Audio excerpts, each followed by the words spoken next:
This episode is brought to you by Resy and American Express. Resy is a digital platform that connects restaurants to restaurant lovers by elevating dining experiences, providing original industry content, and helping to fill some of the country's most exciting dining rooms.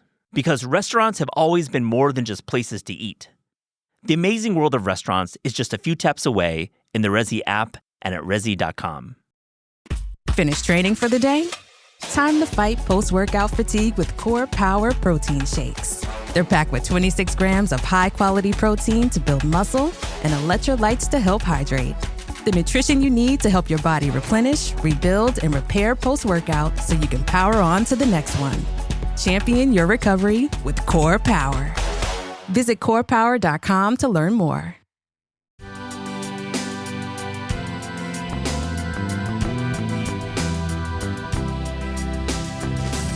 You know, not everyone wants to hear about the details of the tamal or like why the mole blanco is like such a unique mole, but there's so much that goes into the dish. And there's like, you know, what do we share and what do we like bring out that like will make the guest experience that much better? This is Taste. I'm your host, Matt Rodbard.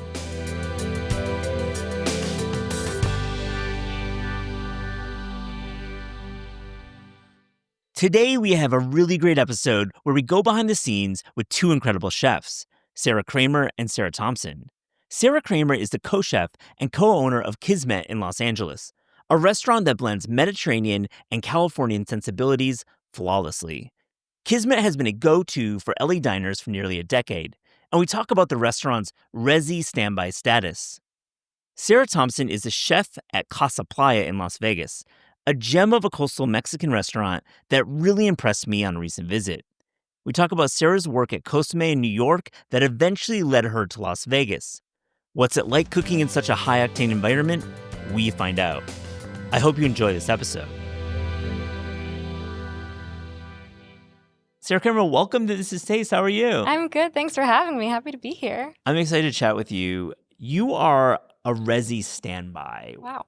It's something we've thought about deeply. We wanted to call out restaurants and talk to chefs and owners for places that we call standbys, which to me is the highest praise. It's a place, it's like an old friend. You're going over to your old friend's house. Wow. Yeah. I mean, we have always really wanted to be that. So to, be that in anybody's eyes, let alone yours, is a real compliment. Well, I'm happy to hear that. Just from the start, how did you and Sara get here to be a standby? 9 years. Oh my goodness. I know, 9 years, coming up on 9 years. And even we've been working together for a few years before that. Yeah. I think she and I have been working together for 12 years. Yeah. So I think a lot of it has to do with just how incredibly hardworking we both are. I think that we really don't leave any stone unturned. I think that we don't always agree, but we really have figured out how to communicate and how to be respectful of one another's perspective. And I do think that two heads are better than one. I do think when it comes to creating something, anything, that multiple perspectives are really valuable. And I think that's contributed a lot to our success. It's remarkable that this partnership has been so fruitful and productive. When you think about standby, what makes a restaurant a standby? What are some characteristics? A standby to me is a place that's extremely reliable, a place that I think part of what I think was the intention going into Kismet and what I have felt about places that I like to go back to is that they are at once familiar and continuing to renew themselves at the same time. I think of Romans in Fort Greene. Yeah. And I think for me, that's a real standby where it's not the same place that it has always been exactly, but I know that the core of it, the essence of it will always remain the same. And I will always be taken care of, and I can really trust where the food's coming from, can really trust that the food will be delicious, and that I just know that I won't be disappointed. Yeah. I think that's probably the consistency is the not being disappointed part, because as a chef, you're thinking about evolution all the time. How do you think about changing menu items, evolving? I know you just put a chicken leg on that has a new twist, and maybe some of your regulars might be mad that you're taking things off. I don't think that they're super mad when we take things off. I think people get over things pretty quickly. I mean, maybe there's people here or there who Yeah. like are like, I'm never going back. You took the chicken schnitzel sandwich. Yeah. You know, and we're like, sorry, Sorry. it didn't work for any longer than when it worked for, and things have to evolve, and a menu is a puzzle, and you have to move the parts around. Nothing is really static. The chicken leg, for example, that you just brought up was, we had the like sort of base format of the braised chicken leg that we've done in a number of different ways. You have to balance sort of like creatively what you want on the menu versus, or with what can actually function, what's easy to pick up, what balances well with the other items on the menu, how everything functions. So this is a good example of that. And then, like I was saying about my partnership with Sara and the, meeting of the minds and multiple perspectives coming together, this was one of our sous chefs, James, brought this, the flavors in this version of the braised chicken to us, and we workshopped it and got to a place that we were really happy with. I love that comment about the evolution of a dish.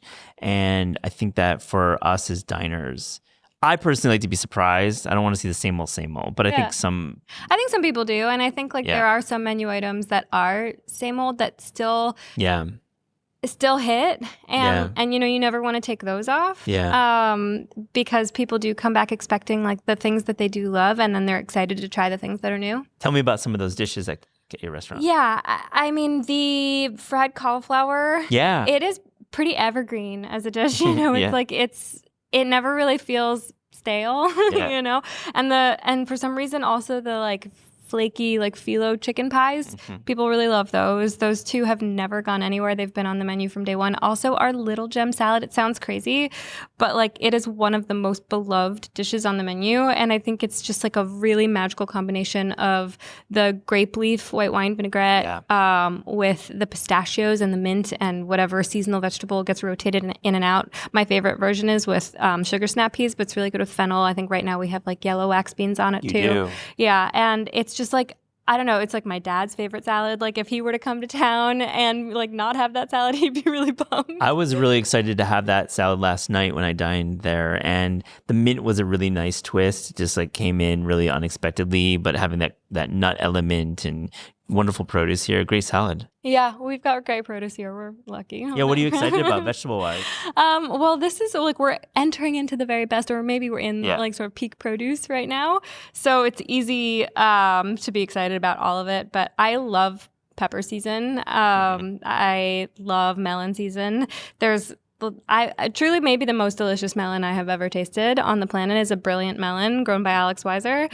And I know everyone like loves to talk about Alex Weiser's brilliance because it's well deserved, but this is maybe the most delicious melon I have ever eaten. Melon. It's incredible. It's like so aromatic, so sweet, so light, so ethereal, and it's like beautiful. It's very, very, very, very pale green and like kind of white. It just like seems like this like mystical object. Well, it shouldn't have flavor being that pale and right. having It's deep color. Incredible. Yeah, I love that.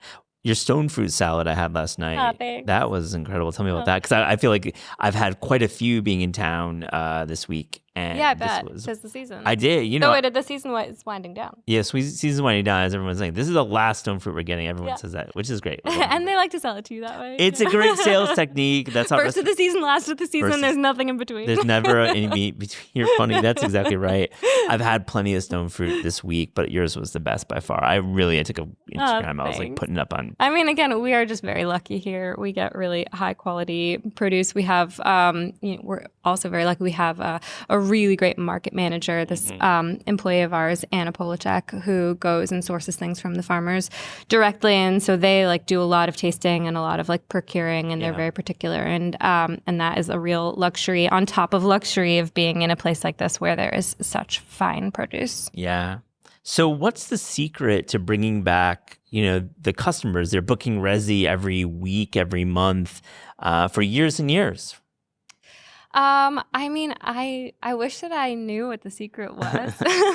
I think that the secret for us anyways, just continuing to like do good work. I think a lot of it is focusing on our staff and making sure that they are happy to be there and that we take good care of them, because I think that really seeps into everything in the dining experience, and I think it really shows. And when things start to crack, I think you also feel that. So I think for us, a lot of it is putting like our money where our mouth is and putting the energy into the right places, and trying to again just like be like, this is what we do, this is who we are. We aren't trying anything super flashy. It's not like, it's never been something where we're like, we're gonna change with the trends. We're just gonna be who we are. I love that about you. It's very clear. I mean, you have this pickle plate, for example, and pickles, maybe they were big 15 years ago. I mean, that's a silly statement, but I think... But yeah, they had moments. They had their moments. There was a place called Brooklyn Brine, and it would like pop in. Shouts to those guys. When everyone had a pickle shop. When everyone had a pickle shop. Or pickle brand. But here you are,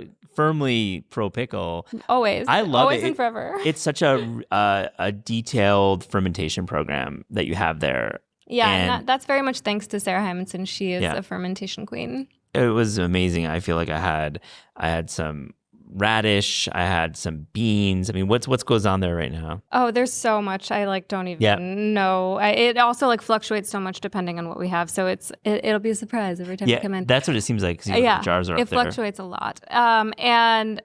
And it's sneaky too. Like I think our fermentation program really extends to lots of other places where you don't even know where it is. Like lots of fermented, like for example, like fermented whole mandarin oranges that then get pureed, and then that's like put into the base of something. So it's an incredible way to build flavor and to build sauces.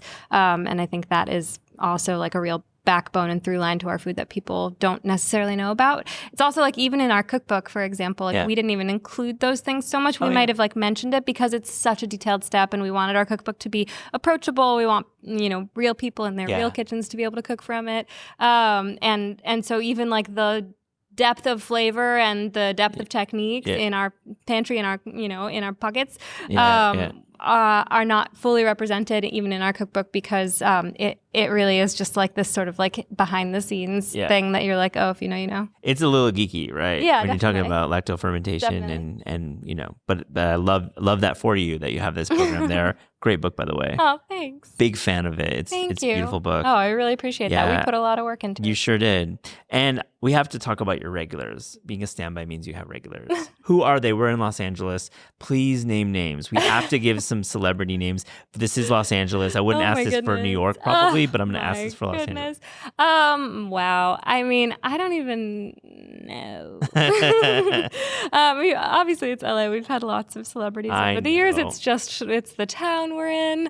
But I will say we have one regular who has dined at Kismet well over 300 times. Okay. And he is our number one VIP, and his name is Jimmy Choo. No relation to the shoe. Shoes, He's incredible, and he just loves us, and he loves to try all the new things. Like his MO is coming in and trying all of the new things, but he like basically is an extension of the staff, and he like is a fixture in the place. Okay, you dodged the question effectively. I knew you would. I just had to ask that for LA. But let's talk about Jimmy's order. So he's like going to the new things and he's trying that chicken leg. But like, what's Jimmy liking right now? Jimmy right now is definitely whatever is newest on the menu. So we just changed to a pistachio frangipane plum tart for dessert with a whipped creme fraiche that Meadow put on the menu. It's like very classic. It feels very like French, but it's so lovely.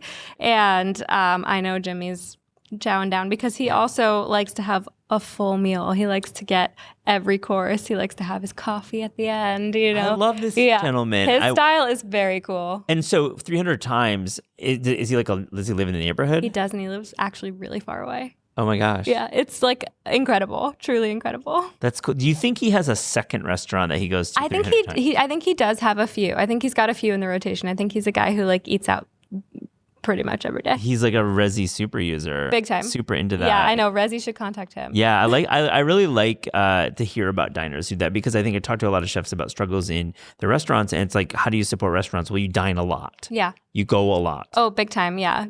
Jimmy's keeping the lights on. I love that. I love that about him. I want to return to that schnitzel. When you think about taking a menu item off, is there like a little bit of a loss for you when it's leaving the menu? Oh, Matt. Yeah. If I felt if you felt that strong feelings about anything anymore, fair, Sarah, I wouldn't still be standing. Yeah. With all of the loss and all of the pivoting and all of the change that we've all had to endure over the last several years, you really learn to let it all things go. in perspective. Yeah, you let it all go. Taking a schnitzel off is not it's real loss. okay. It's okay. And we're doing at our other restaurant at Kismet Rotisserie, we're doing a quarter sheets collab right now that has a schnitzel in it. So it always comes back. It always comes back. That is the way to look at it. Yeah. Thank you for Nothing is ever dead. Nothing is ever It's dead. just dormant. Dormant.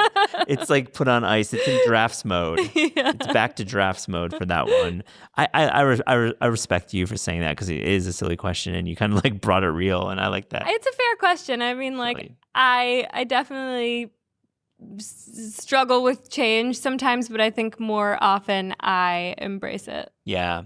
You've been operating for over 9 years and LA has changed like dramatically on the culinary side. I think there's been lots of trends and just a lot of exposure for your city, which I think is a really good thing.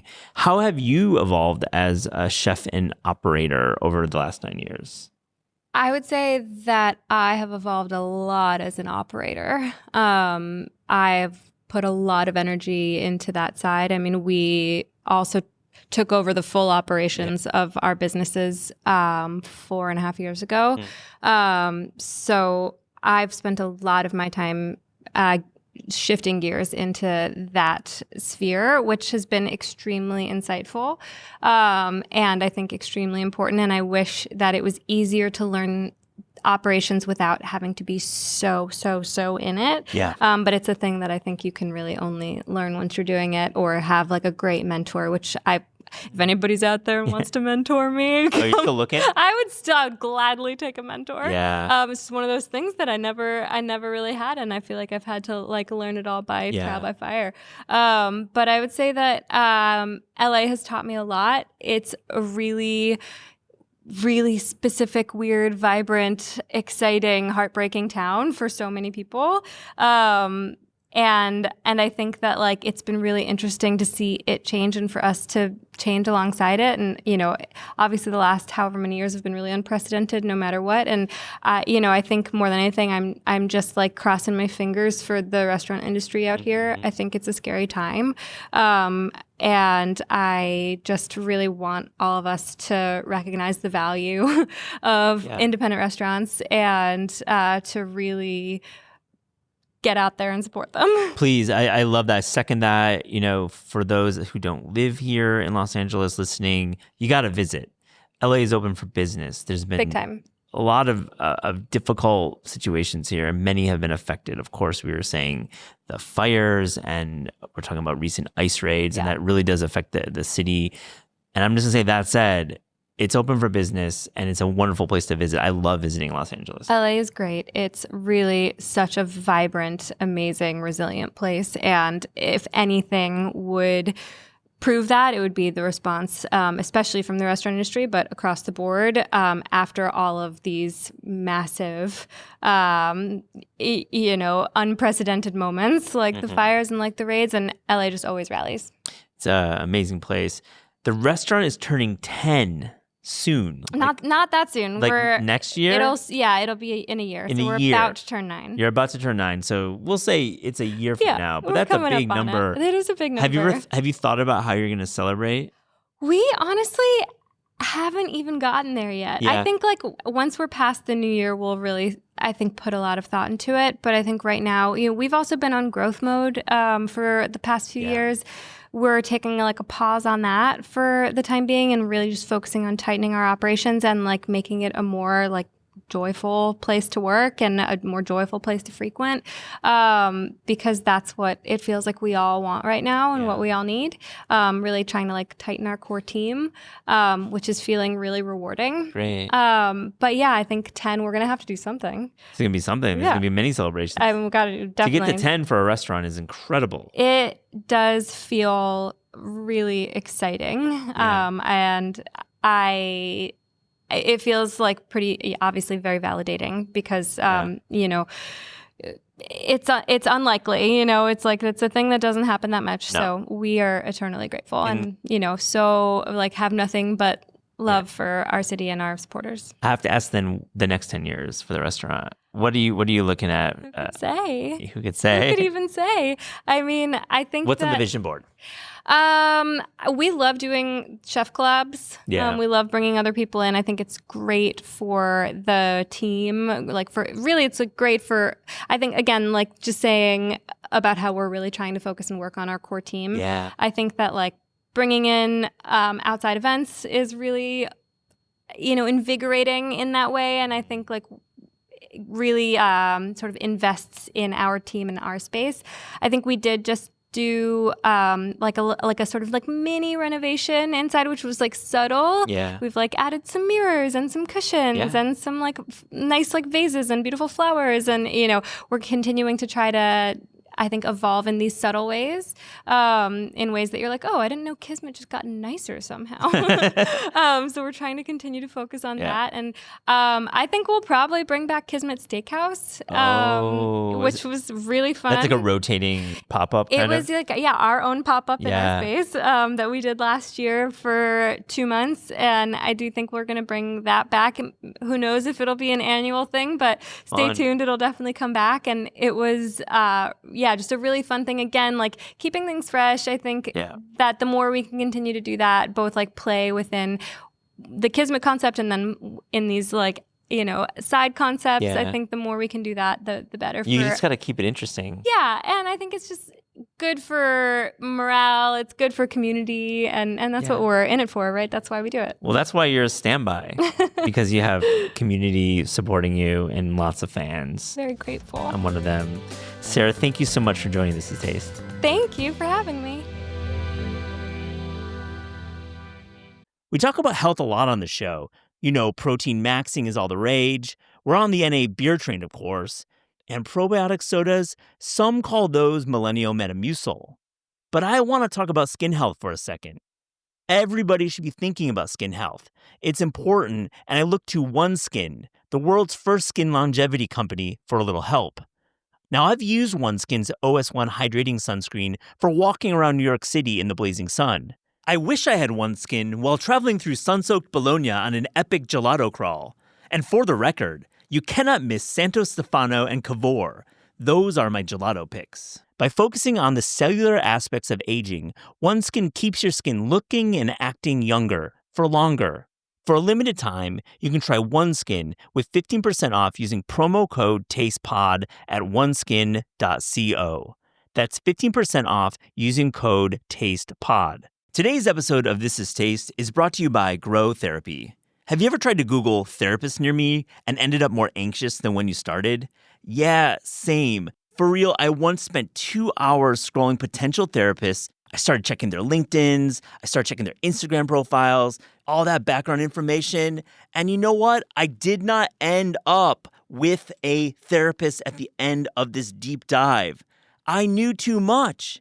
Grow Therapy makes it way less overwhelming and way more affordable. Whether it's your first time in therapy or your 50th, Grow makes it easier to find a therapist who fits your needs. They connect you with thousands of independent, licensed therapists across the U.S., offering both virtual and in-person sessions, nights and weekends.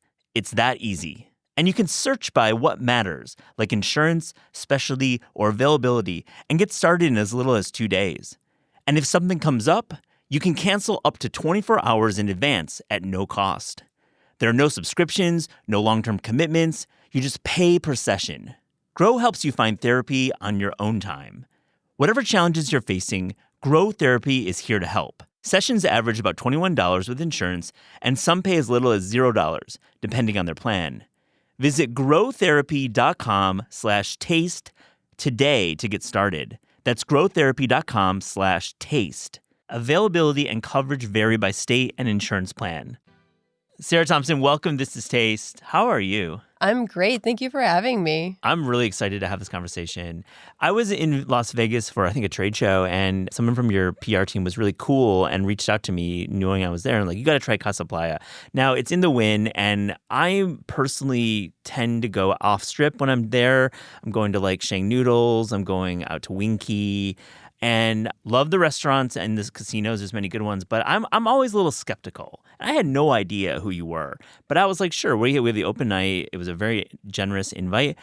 We sit down. I was with Peter on our team, and we proceed to have this meal that this coastal Mexican cuisine and evolving through the country of Mexico.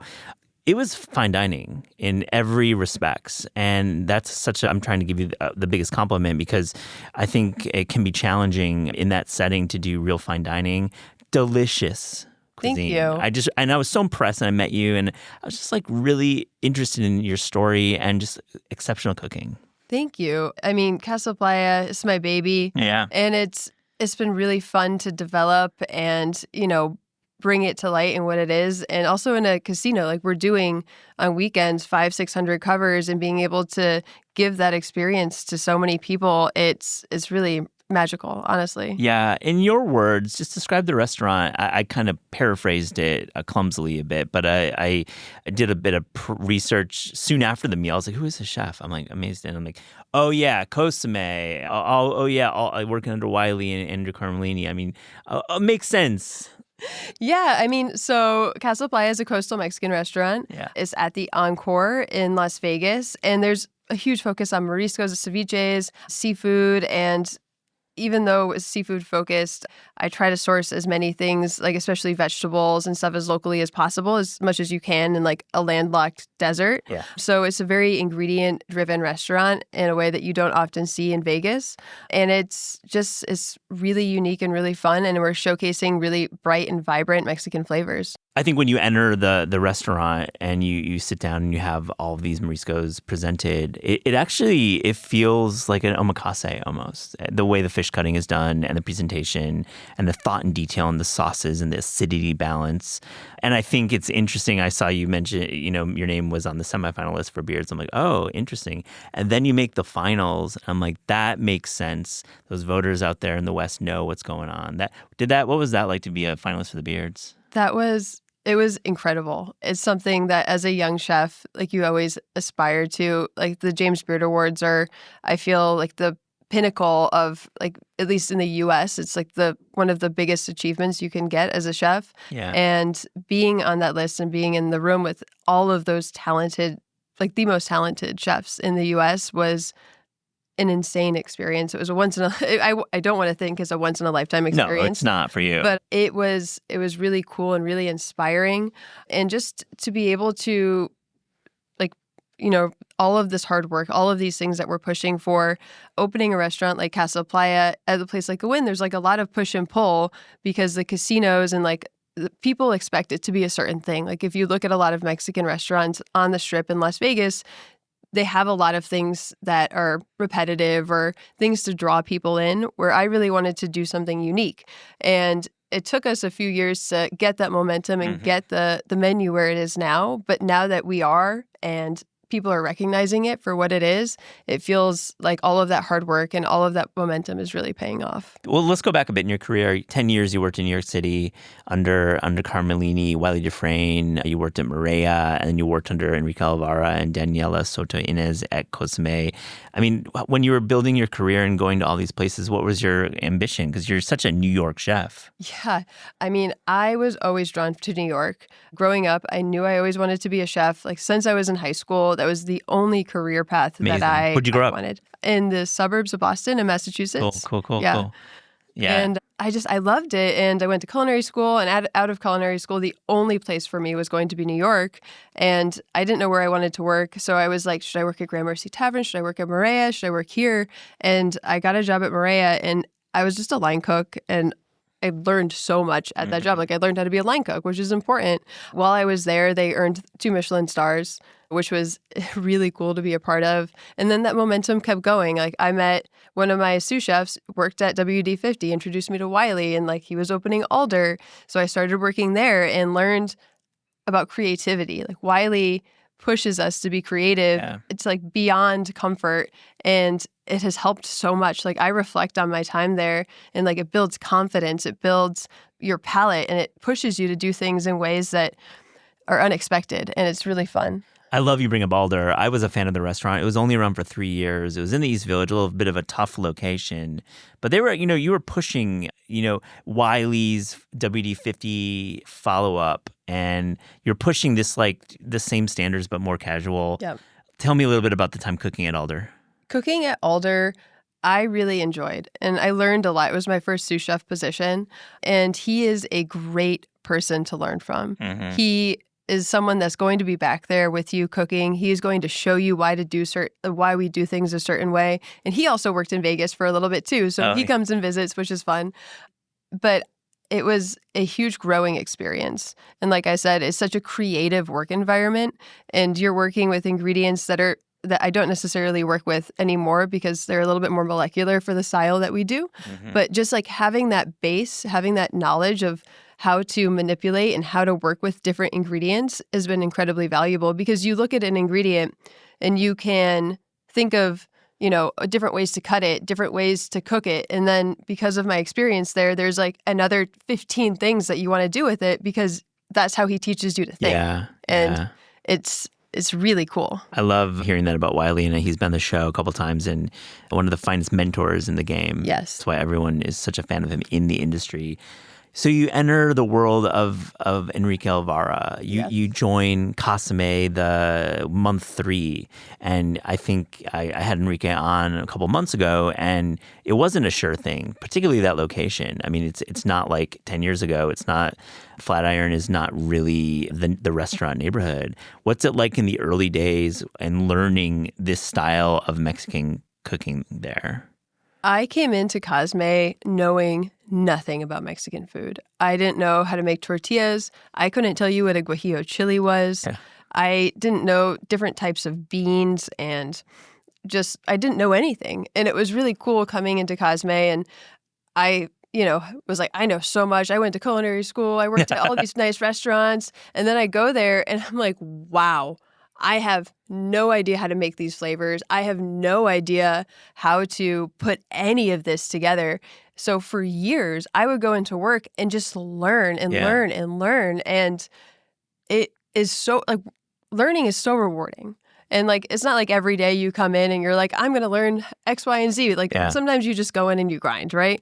But it was one of the biggest growing experiences in my career. And then at the same time, I'm working with Daniela, and she is one of the most inspiring people to work with. She has so much compassion and empathy, but she is a force, and she is strong, and she, leads by example and expects so much from us, but also guides us along the way. Like Wiley, like she's there with us, like pushing us and like having us grow. And, she taught me how to make tortillas. She taught me how to use chilies. She taught me how to break down a pig head. Like, that's wild. And like just in one place. Incredible to hear that, though, with those early days. I mean, what's it like the first couple of years? I mean, is it like a slow growth there? I mean, is it, because it's like a new concept for New York? I think that because they came off, like, I was in it. So like I'm in the kitchen and I'm experiencing all of this growth from like a completely different perspective than the outside. But it felt like as soon as that New York Times review came out and they got 3 stars, and that momentum, like, that just ripped the Band-Aid off, because it was such a glowing review. And I remember it coming out, and that pre-shift, Daniela read it to us, and like people were like in tears because it was so impactful. And then from there, we just kept growing and growing, and the food kept developing and growing, and just watching Daniela's style evolve and those flavors continuing to be so bold and so bright. Like you eat the food, you eat it, and like your palate is excited. And I loved experiencing that with so many different ingredients and different like styles. It was really cool. And then, it was really like there was a lot of momentum from that, and it still translates to this day. Like the restaurant turned 10 last year, which I can't believe it's been 10 years. I know. It feels like it was a blink and it's a decade later with that restaurant. Did you ever get sick of eating the corn husk meringue dessert? Never. Never. It's truly one of my I know. favorites. Sometimes I have to like stop myself from like just eating it because it's so good. I know. It's one of my favorite desserts. And I think the pastry program there is really exciting too. And I just, if you're in New York, Kismet is always on my recommendation list. If you can book, it's an exciting time. All right, for you get the call to go to Vegas. You're obviously from Boston. You're a New York chef, decade here. What the hell's going through your mind? There was a lot of hesitancy. It wasn't something. It wasn't like, I'm doing this. I mean, like I didn't know if it was what I wanted to do, and it wasn't a decision that I even made in a week. Like it took like about a few months for me to be like, okay. What's like, the process let's do this. like? Like, I mean, is it a recruiter? Are you working at Kismet at the time? I was not working at Kismet at the time, but I was talking to Daniela. I was like, I really just, I miss making Mexican food. Yeah. And she's like, well, I don't have anything here at Kismet, but we're opening in Las Vegas. So I was like hesitant because I was like, I don't know, Vegas, like my life is here. And I feel like a lot of people have those like Vegas moments. Like you're 21, you go to Vegas for the first time and you're like, what is this? Yeah. Like, this is crazy. Or you go for a bachelorette party and it might not be the experience that like is Vegas, you know? It is for so many people, but there's a lot that the city has to offer. And like I had that experience. I went to Vegas when I was 21 and didn't have like the best time necessarily, but it was there. So I was just like, I had a lot of hesitancy around it. Mm-hmm. And coming from New York, I didn't necessarily think Vegas was as competitive of a food market. Yeah. But I really stood behind the concept and I really, was excited about it. So after reflecting in a few months of, seeing what that would look like, I said yes. You said yes. So you move your life there. Yes. And culture shock? Yeah. And then I moved there in December 2019. Yeah. And then the world shut down 4 months later. Yeah, exactly. So it was a really weird momentum, a huge culture shock. I had to buy a car. I hadn't driven in 13 years. Right. I moved a mile from my job thinking that I could walk to work. And you've been to In Vegas. August? Yeah. Interesting. It was not something that you can do. Yeah. But it was a huge culture shock. Like the restaurant scene there is different, and not bad different. It's different. And, I didn't know anyone. Like my community, my friends, like even my family are on the East Coast and here in New York. So you go and it was just like, whoa, this is so different. Yeah, I mean, we were talking off mic, but let's bring it to the mic about the scene. And I think it is different, but we spent a good 8 days there a year ago doing 5 episodes, and you can check those in the archives. Tremendous scene when it comes to like Cantonese, when it comes to Mexican and taquerias and so forth. Of course, there's incredible Japanese cooking there too. When you're thinking about Vegas outside of Casa Playa, where are you going? What kind of restaurants are you tending to be attracted to? Well, as you mentioned, the Chinatown is unreal. I live in Chinatown too, cool. so it helps. Yeah. One of my favorite places is Chamon, which is a tempura restaurant, but they also have onigiri, and it's so cute. You get a little basket, and you walk in, and you like do your onigiri shopping, and love it. It's incredible. Japanese, there's always some good casual Japanese restaurants, but there's some good kaisekis as well. Mm-hmm. You mentioned raku, always a good go-to. And then they have the toridokoro, the yakitori, which is phenomenal. Yep. And then there's like restaurants like Sparrow and Wolf that are really doing some really cool and unique, innovative things in Chinatown. And I really like what the team is doing there. The Arts District is popping off right now. Yeah, what's new there? Because I mean, I have like go-tos. Like I've been to Esther's a number of times, enjoyed my meals there. But what's good there right now? I mean, there's always Vesta Coffee. That's my favorite. They roast all of their beans in-house. They have technically 3 locations, but one they roast all their beans, and the other one they do all of their bread program, which is really cool. Garagiste is always good for wine. Yep. There's this new bar called Dustland that I really enjoy that just opened. And there's a Japanese bar that I'm really wanting to check out called Bar Ginza that they got a lot of really cool Japanese spirits that have come in. It just opened like a few weeks ago, but I'm really excited. And then there's a classic cocktail bar that just opened called Nocturno that's also really cool. And they're doing some really unique really unique beverages that you just don't really see in Vegas, which I'm really into. Yeah. Well, let's talk about working at Win Encore and just what's it like? I mean, it is different than pretty much any restaurant in the world when you've got the casino floor literally there. You've got people in town for a lot of different reasons, and it's not a typical trip for most people. No. And then you've got volume. You said 500 covers.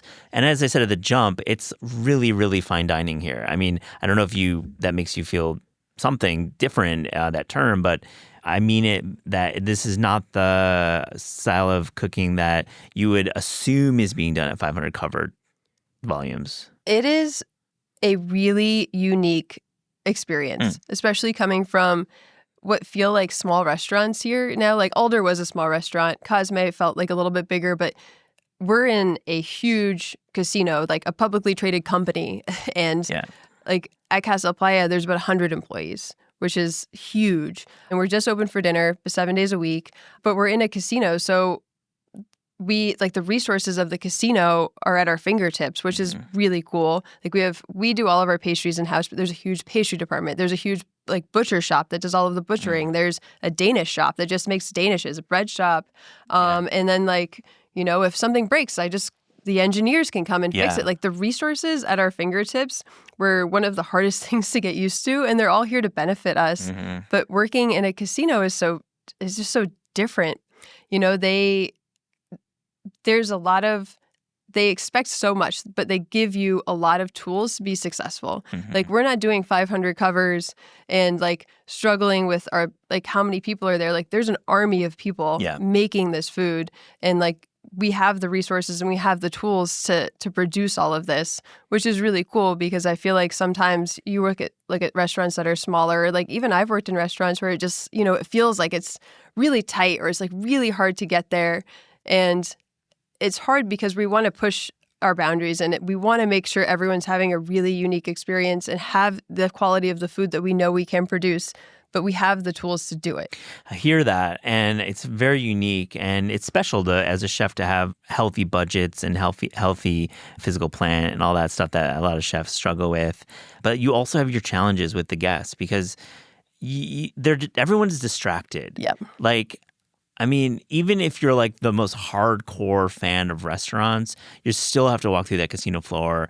But then you got most of the other folks are there. It's an afterthought for many people. How do you work with that dynamic of people coming in and wanting, of course, to have drinks and talk and catch up and not think about this food that requires a lot of presentation? I mean, you're not doing the typical taqueria style Mexican or Tex-Mex. We get some complaints about that for sure. Yeah. But I think that especially now that we're almost going to be 4, we're definitely more established than we were a few years ago. People are coming to the restaurant knowing what they're expecting. And working at a casino, like we do, like there has to be something for everyone. Not everything on the menu is extremely like intricate and well plated. Like we have enchiladas, we have like some casual things as well, because we want to make sure people are coming in and having a good time.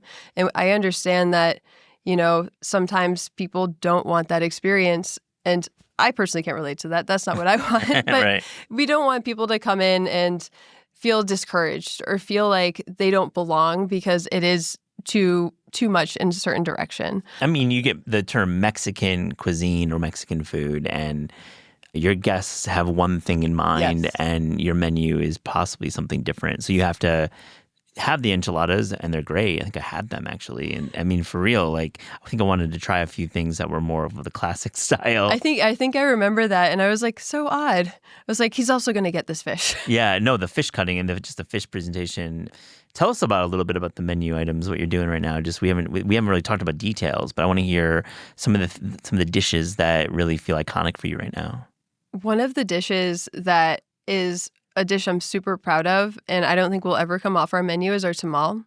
And I feel like it's on the menu just for me at a certain point, because like I'll send it to people and everyone's like, wow, this is so unique. This is not what we expected. We would never order the tamal, but it's instead of using lard, we use whipped coconut oil.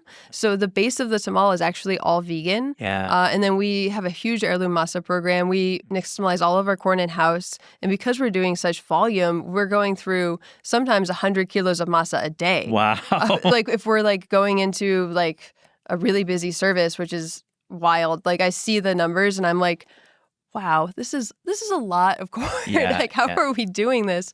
But the team is incredible. But then we fold in for the tamal, then we fold in our squash and wrap it in banana leaf and we steam it. And it's just so light and so refreshing. And we top it with a mole verde. And the base of the mole verde is also coconut milk. So you get a little bit of Thai influence, but the base of it, like all of it, the base of it and at its core is all Mexican chilies and herbs. So you're like kind of brought back and there's like a nice heat from the serrano. There's like a nice touch of lime at the end that just like brightens everything. And it is a really unique dish that I've never had anything else quite like it. It's a great reminder that Casa Playa is incredible for plant-based, and you have a really smart menu for plant-based or pescatarian, which I think is something that a lot of people want, but they want to be surprised, right? Yes, it's unexpected because you look at the menu and, of course, it's Las Vegas. It's like what is pointed out are all the proteins, and like, you know, the Wagyu, like the large format, the this and the that. But if you look at the rest of the menu at its core, like especially the appetizer section, like almost everything is vegetarian. Yeah. And that's how I like to eat. I like to eat light. I like to eat refreshing. I hate feeling weighed down. Yeah. And You're selling Super Tuscans on your floor. I mean, even at a Mexican restaurant, people go to Vegas to drink wines. Yes. I mean, it's just part of the deal is getting these bottles, especially if you're on the corporate Amex. Yep, it is, certainly. But, you know, then for all of the short ribs, we also have like a beautiful tile fish. We have like a really delicate branzino. And, you know, it's fun finding that balance. Yeah. What about the raw side? Tell me a little bit about the way you do mariscos on the raw side. That is my favorite section of the menu to play with. And that's the section I probably change the most. Yeah. Like we have to do quarterly changes, but I feel like I will just add ceviches as I want or like change it up as I want, like very freely. We just put on this beautiful Hokkaido scallop with melon and pink peppercorn aguachile. We slice the scallops and then we have jicama that's like the same size of the scallops that we punch out. We season the scallops with like a lot of habanero so it has a nice spice, and we do all these baby melon balls on top. Very cool. And season it with some Right satay guisano. Oh my God, melon right now. And I can't stop it. Just like bursts in your mouth. It's so juicy and so like, honestly, it's very fragrant. It's very floral with the pink peppercorn, and it's absolutely delicious. Do you have any celebrity fans? I mean, Vegas is all about celebrities. I mean, I'm fans of certain celebrities that come in. I don't know anyone. Like the people who come in the most are the people who are working with the win. We have a lot of like athletes that come in because we have all the sports team. We just did summer league. Oh, yeah. So we just had a bunch of basketball teams in.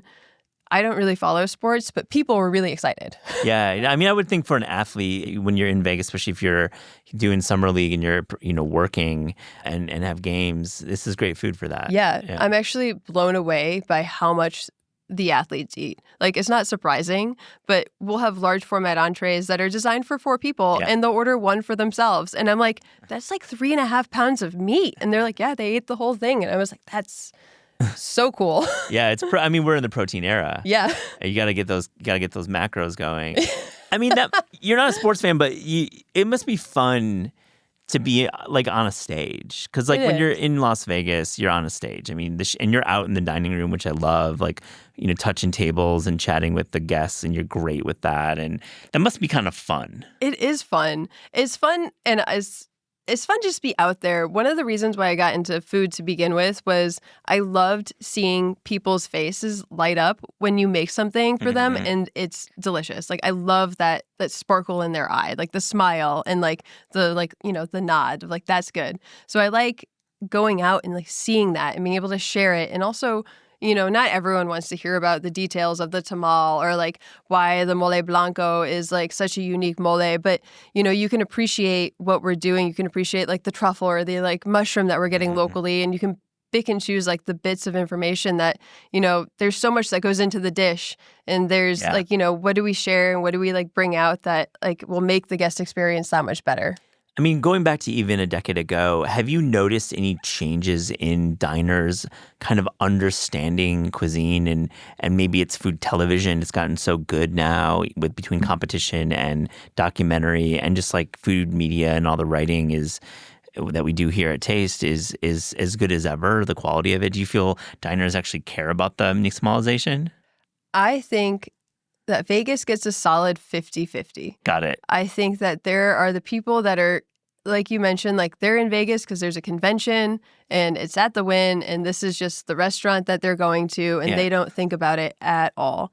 But then we get the people who are in town for conventions and they seek us out because they know that we have heirloom corn program and we do the nixtamal and they know that we're getting sushi grade like kampachi like flown in from Japan for our kampachi dish and like these super unique chilies like from Oaxaca, like we're getting fresh huitlacoche that we get like shipped in weekly so we can have like a really beautiful like huitlacoche esquites for our scallop. And like they know that and they get excited about that. And I love that momentum is happening because in New York is like a very food-driven city. For sure. Vegas is a food-driven city, but in a completely different way. It's like food by necessity because of all the tourism, but it's now turning into a little bit more of a food destination. So you get more people traveling to dine at these places, which is really cool to see, like even in the last 5 years. It's completely true. And I've observed this during recent trips. It's like, I mean, Vegas is as expensive as ever. So you're not getting the $10 buffets anymore. But in return for that money that you're spending, you're getting like really high quality dining. And the expectations rise with the price rising, but it's nice to have that reputation change for Las Vegas. It is. And it feels awesome being part of that momentum too, because I feel like for the longest time, like there wasn't a lot of things that were being recognized there. And people, like there's a lot of copy and paste concepts, which is fine. Like that's what like draws people in. But then for all of those concepts that, exist elsewhere, there's, the Casa Playas or like, there's the Esther's Kitchen and like doing something really unique and doing something that's like really in tune with the community. And it's really cool to You've got like Mark Vetri doing his, he's in Vegas like once a month or so, it sounds like. At least last time I caught up with him. So you've got these chefs who are actually spending time there. Yes. It's not just their name. I mean, some chefs just have their name on the billboard and they're there very infrequently. That's okay. I respect that. But they're there cooking. Yeah. It's very cool. And it brings the momentum to the city and like having the 50 Best Awards there. And then we're doing the 50 Best North America. It brings a lot of people to the city that might not have been drawn there otherwise. But like they go and they see like, oh, like this is a real food city. And like a lot of people from the 50 Best, at least that are in the U.S., like have come back. And I was like, this is awesome. Yeah. Like I really like to see this. So you're a James Beard finalist. You've been there for 4 years. I mean, Sara, what's the roadmap for you? I mean, are you staying in Vegas? I mean, it sounds like things are going well, but like you've got ambition here. I know you've got other things in your mind. It took me honestly until this year, I would say, or like maybe this calendar year, not this since January, to like really feel like at home in Vegas. Mm-hmm. It wasn't something that came overnight and it wasn't something that like, there was so many ups and downs and highs and lows and like getting used to working in a casino and navigating that and like being in a city where you just don't know anyone. Like it's not like it's different. It's not easy, but something happened at Casa Playa about a year ago. Like it could be like our chef team is super established and really pushing and like our team is like we don't have a lot of turnover and like our team has really good momentum and like everything just like clicked and fell into place. And like that's when we started, doing this James Beard thing. And that's when we started like we did the collaboration with Elena Regatas. We did all of these really cool things and it just kind of pushed us. It brought this restaurant to a place that I knew it could be. And we just like needed that extra little oomph and it feels incredible. So it's not something that I want to step away from yet because I feel like we're not done. Yeah, and you also put in so much time to figure out this system. Yeah. I mean, how many codes are in your head? I mean, like, oh my God. Like, I feel like it would be silly to walk away now that you have this like domain expertise about working in a massive casino restaurant. It was just like, I was talking with my coworkers. It was just like, just the purchasing department alone. Yeah. Like, there's one person that we go to just for proteins. There's one person we go to just for produce. There's one person that we go to just for plates. And I'm like, keeping track of all of it. Yeah. And I'm just like, how do I just like have this in my head? Like, this is not going to help me at all in my life. But like, it helps me on a day to day. So, well, I think it helps you in life because you can obviously now operate at that kind of scale around the world. I mean, and then there's a high demand for that. I mean, do you have your eyes on like locations within the Wynn? Like, I mean, there's always going to be spaces that are open that maybe you could do a taqueria, do a bakery, do an ice cream shop. I really like I think that there's a lot of opportunity for Casa Playa to grow, whether it's like in a different market or like within the hotel. Yeah. Like there's a huge demand for just like a casual taqueria. Like I would love to do that, like using the heirloom corn. Yeah. But like having it be super, super easy and approachable, because for everyone who wants to have a really fine dining experience and experience the like moriscos or like the really beautiful tile fish with like we dry out the scales and we like pour hot oil and they dance. Like there's someone who just wants to have an El Pastor taco. And I honestly can relate to that. Like half the time I just want an El Pastor taco too. Yeah, so definitely. Like let's find a way to get the best of all of those worlds, and like we could do that. Like I would love to see that type of growth happen, and I feel like Casa Playa is at a place where we're ready for that. We're ready for the next step. We're ready to like keep pushing. And also like part of that is having an amazing chef team too. Like my chef team is like there. Like I don't have to worry when I'm not here. I'm in New York right now, and like the restaurant is actually not open today, but I never worry when I'm not there. And I think that like really speaks volumes to the people that are there pushing and grinding every day. Oh, yeah. Which I really appreciate. Have you hit up any New York taquerias? I mean, like Los Tacos or any of the Greenpoint spots? I mean, there's so many. We just got here yesterday. Okay. I really want to go to Santo Taco. Yeah. Have you been? I have, and Eliza's been a couple times. We've talked about it quite a bit in the show, and quite a buzzy place. I mean, this is the restaurant above La Esquina that is getting incredible buzz. Yeah. Yeah. Barbacoa, right? That's right. Yeah, and they do the pastor, but they do beef pastor. Oh, that's on right. The trompo. Beef pastor on the trompo, yeah. It looks incredible. I mean, we're staying right by Chelsea Market, so we probably will hit up Los Tacos of like necessity one day. But it's always so good. Like it's always I'm never so mad good. about that. Yeah, no, definitely not mad. Yeah, there's definitely a lot has been written about the taqueria scene in New York is incredible right now. So I hope you can check out some spots. We have a list. It's funny. I'm here with my two sous chefs, and they don't come to New York often. Mm-hmm. And I was just like, I don't want any recommendations. I'm going to plan this all. And they're like, but we really want to go to this taqueria. And I was like, good, that's on my list too. Yeah, you guys like, okay. Yeah, it's like we're all on the same page here. We got this. That's how fun is that? What a pleasure speaking with you. This has been so much fun. This has been great. Thank you for having me. Yeah. On This Is Taste, we ask guests about their discerning taste. So to close this interview, here's a little rapid fire, fast and furious taste check. Sarah, are you ready? Let's do this. The best fruit. Mangoes. What kind of mangoes? When? Champagne mangoes. And like, honestly, now. Absolutely. We're recording this in July. Great answer. Worst vegetable. Green beans. Never been brought up before. We're usually a green bean loving audience here. I know. Unpopular opinion. I think it has to do with my mom steaming them to high hell when I was a kid and then forcing me to eat them. And I just hated them. Yeah. And I haven't gotten over that. Like, honestly, I'll eat a green bean, like a Chinese style, like green bean with like all that. Like, I'll eat that. But like, I'll get a papaya salad and I'll pick around them. Yeah, no doubt. I love the take. It's very good. What's your typical breakfast? I am a light eater in the morning, like yogurt and fruit or like an acai bowl, something refreshing. And then I dive in more at lunch. As you go, because you're working a little bit later, I see. What's the best dessert? Any custard. Oh, wow. I'll mess with ice cream, flan, creme caramel, creme brulee. I cannot say no. A restaurant you wish you could bring back from the dead?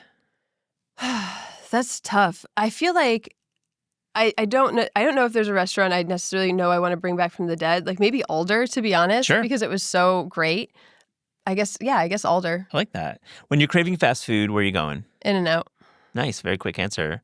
I mean, I never had access to it, and now I do. And I love their milkshakes, love their animal fries, and there's a bunch of them in Vegas. Yeah, there are a lot of them in Vegas, and it's a reminder that they are in Vegas, and they're not just in California. Yeah. It's very good. A couple more. Your favorite city outside America to visit for food? Either Mexico City or Tokyo. Oh, nice answer. So do you go to Mexico a bit just for research? I try to go at least once a year. Yeah. Sometimes more, but it's important. The food scene in Mexico City is insane. It's amazing.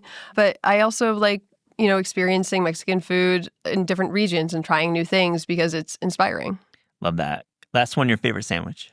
So I actually have celiac, so I don't eat a lot of sandwiches. Yeah. So I'm going to say pass. Pass on that. Fair enough.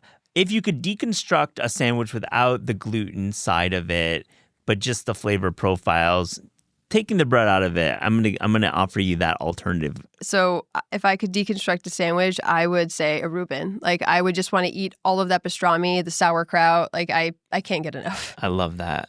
This has been such a pleasure. Thank you so much for joining This Is Taste. Thank you for having me.